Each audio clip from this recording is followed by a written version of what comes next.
really hard to treat medicines in your fish's food? Do you know how? Are you having challenging times with feeding your fish medicated foods? Well, look at that.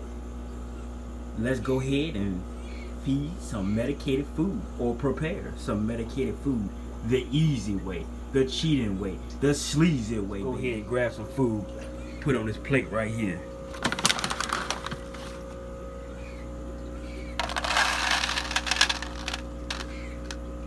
Yeah. Let's just go ahead and get some tank water, put on these pellets, so we can use the medicine to lock on to these pellets. Scoop you some tank water. Always tank water. Don't use tap water. Tank water is safe. That's what they're already in, right? Just pour a little bit on there.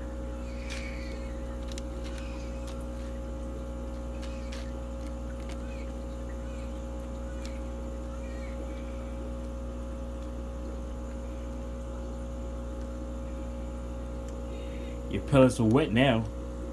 Yeah. Get them wet. Get your medicine open. It's a scooper. The instructions tell you how much a scoop does. You treat a tank by how many gallons. Or you can put your pellets in here, let them soak, put your medicines in. But I don't want to do that. I'm not making a big batch. I used to do that. This is just a simple feeding. This is my monthly medicine dosage. It's not to say that they have internal parasites, but it's a flush. Just like some people take aspirins to avoid from having aneurysms or strokes.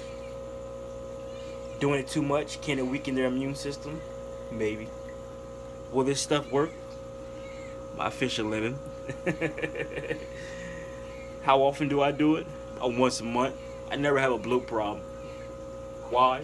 I add Epsom salt to my tank every water change, and aquarium salt. And I do a monthly regimen of medicines soaking in pellets. This is very easy.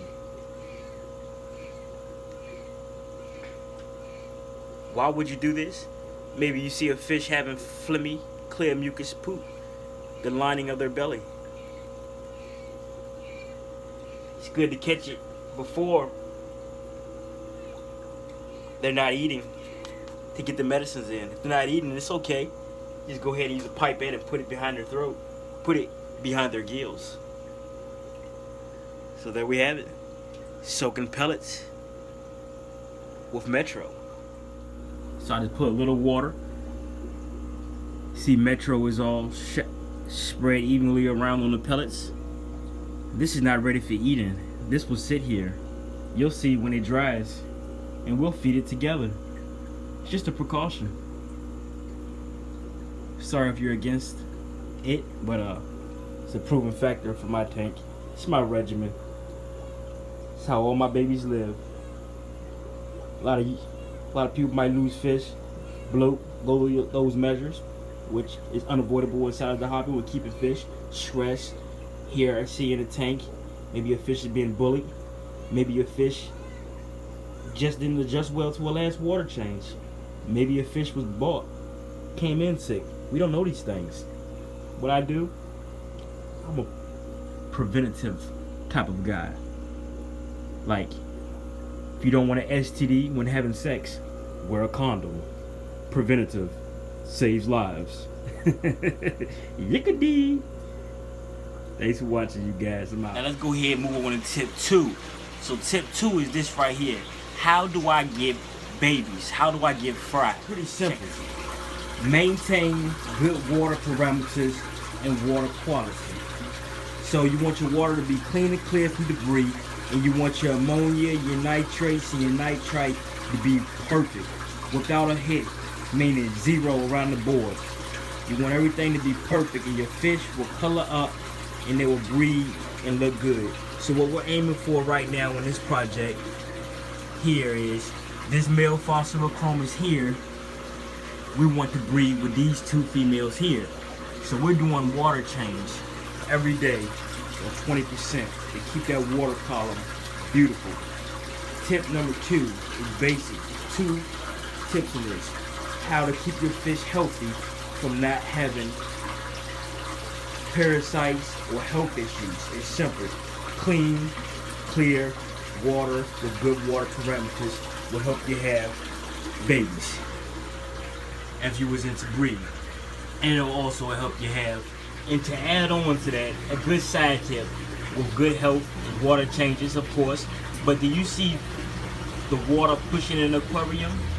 That stimulates like rain noise. Stimulating rain noise will encourage the fish to be romantic, like as we do with our music on the radio when we want to get our late night foreplay on for us adults. So purifying the water and creating the rain-like sound noise and darken the aquarium stimulates the fish to be sexual, if that makes sense. Okay, that probably stayed real low right there. So that's that continuous. Tip number 3, get yourself a python. Something to put the water back inside of the tank. It's a whole lot easier than carrying buckets. I know we all carry buckets, especially when we're new to the hobby. We like to carry buckets because we get the little 2-foot pipe, 2-foot hose from the store. We put it in and we sink it to our bucket, which is cool because I did it for a long time. But this will save you a lot of time carrying them heavy buckets and dumping them wherever you dump them. And it just pretty much runs to your sink, wherever your sink is at. I mean, it's a lifesaver. Get one. Now, like Adam C and a couple other channels and Cooper Cichlids, Chef Coop, they all have those submersible pumps they put inside of their tank and it pumps out the water. And I think that's a good way to go to take out the water a lot faster. I need to invest in one of those as well. And that's tip number 3. Nice and beautiful, clean, clear, fresh water. I'm loving the algae that's building up on my background. I could clean that off, but it looked just so natural. That's a Universal Rocks 3D background. As you see right there, that's the side of the aquarium. I got tip number 5 coming out of this is the substrate. African Cichlids love a pH between 7.0 or better. That's why I recommend. And 8, Tanzanican like 8, but 7.0 and above would do just fine for African Cichlids. I stay in Delaware, my water comes out at a 6 already. But yeah, look like I have and 6 is filtration. So I have a canister filter there, that's a 304B there. I have a 304B, that's 2. And I have an FX4, so that's 3 filters on this aquarium here. And what that does is allows me to overfiltrate because I overstock. Overstocking means you're gonna need a good bio load. Definitely gonna need a good bio load. Good filtration system will help you out. I love sponge filters, as I have in here. 3 sponge filters only in this tank. It does well. It's all about what's your needs. Sponge filters are good for someone who is reliable with husbandry. Husbandry is who keeps up on the water change regimen. If you don't mind doing water changes, every 3 days, it's perfect. Take the sponge filter, squeeze in the tank water, and it's all good. Facts. And go another tip. If you want a fish with perfect fins, crazy personality, with a big hump on the head, get yourself a flower horn. Yeah, boy. I mean, they are crazy cool. Love them.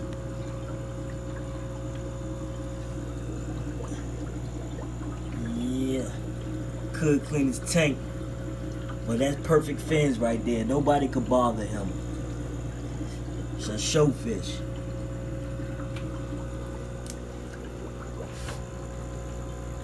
Yeah, swim for a little bit. He's a little crazy.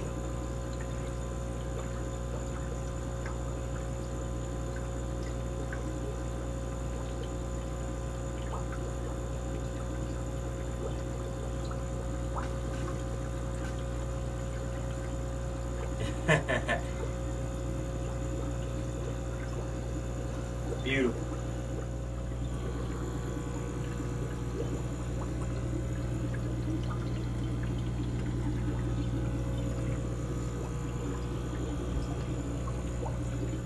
tip number 7, I think. Kind of lost count.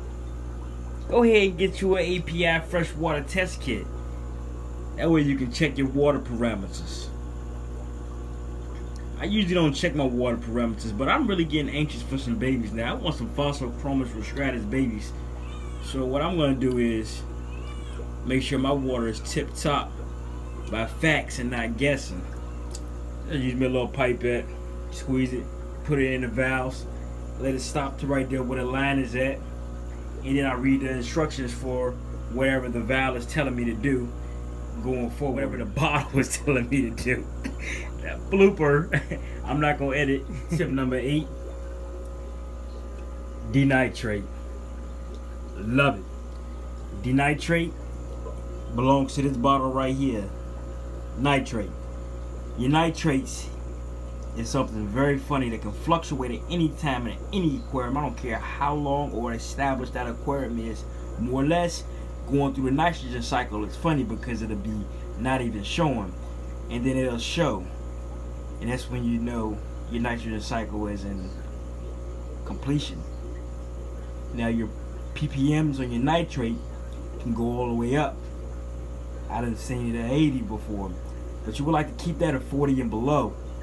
Now for good breeding purposes, you want to keep your ppms 10 or below. I mean, it's like it's very important. I'm serious. Nitrates are a silent killer. They can rise. That can be from poop in your canisters, in your substrate, maybe you're feeding too much, food getting left in your aquarium, you know, which can lead to having ammonia spikes. Now, ammonia should always be on 0. Always be on 0. You hear me? Start turning green, you start going to 10 and 5, and you got a problem. And your nitrite, should always be at 0, the blue column. So you see here is my nitrate. It's very low because I clean my canister filters, and this right here really works. Removes nitrates, nitrites, ammonia, and organics. Provides, supports, and the biological filter. It's very good. You put that in your canister filter, by the way. So let's look at the colors with much light as possible, considering my dark porch. Now you see I don't have my pH because I'm not really worried about my pH. So that is 0. That is 0. This is 0. Might be reading a 0.5. I don't know. I don't have my book. I'm kind of like a professional, so I really don't, keep it. But those yellows don't look too much off from each other, so it's pretty much where it needs to be. So soon, crossing our fingers, that Fossorochromis right there, female, will mate with that male, and that wild caught Fossorochromis will mate with that male, hopefully. And again, my Moray dolphins, I want some babies out of them. There's my male Moray dolphin here. To my female, which I don't see at the moment. She's a little tiny little booger. She just swims around. But yeah, there she is, a young lady who mate with Papa. So they go to female and they go to male, which gave me successful babies over here, by the way. Stay tuned. We're gonna go ahead and wake up tomorrow and feed those pellets that we're soaking here together. Still drying out. Could feed it now, but I want it to be all hard and crispy. We're making progress. This is in an hour since I showed you the connection.